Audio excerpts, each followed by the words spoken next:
25 जून या इतिहास स्मृति, अंग्रेज सेना का समर्पण। जिन अंग्रेजों के अत्याचार की पूरी दुनिया में चर्चा होती है, भारतीय वीरों ने कई बार उनके छक्के छुड़ाए हैं। ऐसे कई प्रसंग इतिहास के पृष्ठों पर सुरक्षित हैं। ऐसा ही एक स्वर्णिम पृष्ठ कानपुर यानी उत्तर प्रदेश से संबंधित है।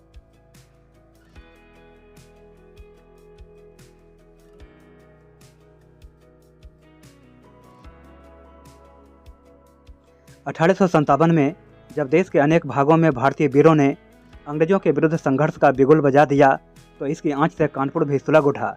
यहाँ अंग्रेज इतने भयभीत थे कि 24 मई 1857 को रानी विक्टोरिया की वर्षगांठ के अवसर पर हर साल की तरह तोपें नहीं दागी गई।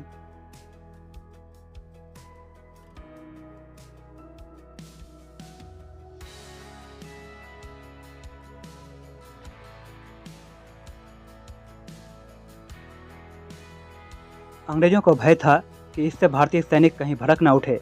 फिर भी 4 जून को पुराने कानपुर में क्रांतिवीर उठ खड़े हुए। मेरठ के बाद सर्वाधिक तीव्र प्रतिक्रिया यहाँ ही हुई थी। इससे अंग्रेज अधिकारी घबरा गए। वे अपने और अपने परिवारों के लिए सुरक्षित स्थान ढूंढने लगे। उस समय कानपुर का सैन्य प्रशासक मेजर जनरल व्हीलर था। वह स्वयं भी बहुत भयभीत था।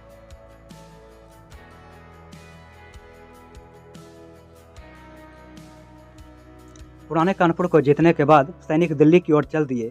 जब ये सैनिक रात्रि में कल्याणपुर में ठहरे थे, तो नाना साहब पेशवा, तात्या टोपे और अजीमुल्ला खान भी इनसे जाकर मिले। इन्होंने उन विद्रोही सैनिकों को समझाया कि कानपुर को इस प्रकार भगवान भरोसे छोड़कर आधी तैयारी के साथ दिल्ली जाने की बजाय पूरे कानपुर पर ही नियंत्रण करना उचित है।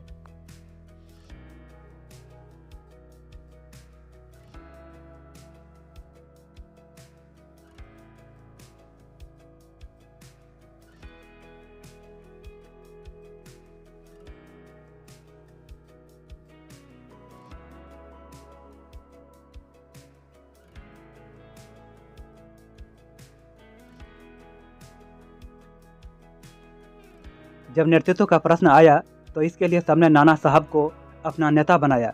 नाना साहब ने टीका सिंह को मुख्य सेनापति बनाया और यह सेना कानपुर की ओर बढ़ने लगी।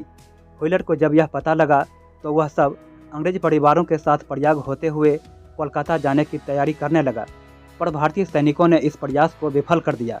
इतना ही नहीं, उन्होंने गलियों और सड़कों पर ढूंढ ढूंढ कर अंग्रेजों को मारना प्रारंभ कर दिया और 44 बाजा बजाने वाले भारतीय सैनिक, 100 सैन्य अधिकारी, 101 अंग्रेज नागरिक, 546 स्त्री व बच्चे अपने 25 से 30 भारतीय नौकरों के साथ एकत्र हो गए। उसने कहा कि हम कानपुर के अंग्रेज मिट्टी के कच्चे घेरे में फंसे हैं। अभी तक तो हम सुरक्षित हैं, पर आश्चर्य तो इस बात का है कि हम अब तक कैसे बचे हुए हैं। हमारी एक ही याचना है, सहायता, सहायता, सहायता। यदि हमें निष्ठावान 200 अंग्रेज सैनिक मिल जाएं, तो हम शत्रुओं को मार गिराएंगे। पर उस समय लखनऊ में भी इतनी सेना नहीं थी कि कानपुर भेजी जा सके। अंततः व्हीलर का किला ध्वस्त हो गया। इस संघर्ष में बड़ी संख्या में अंग्रेज सैनिक हताहत हुए। देश की स्वतंत्रता के लिए संघर्ष कर रहे अनेक भारतीय सैनिक भी बलिदान हुए। 25 जून को व्हीलर ने बैरक पर आत्मसमर्पण का प्रतीक सफ़ेद झंडा लहरा दिया।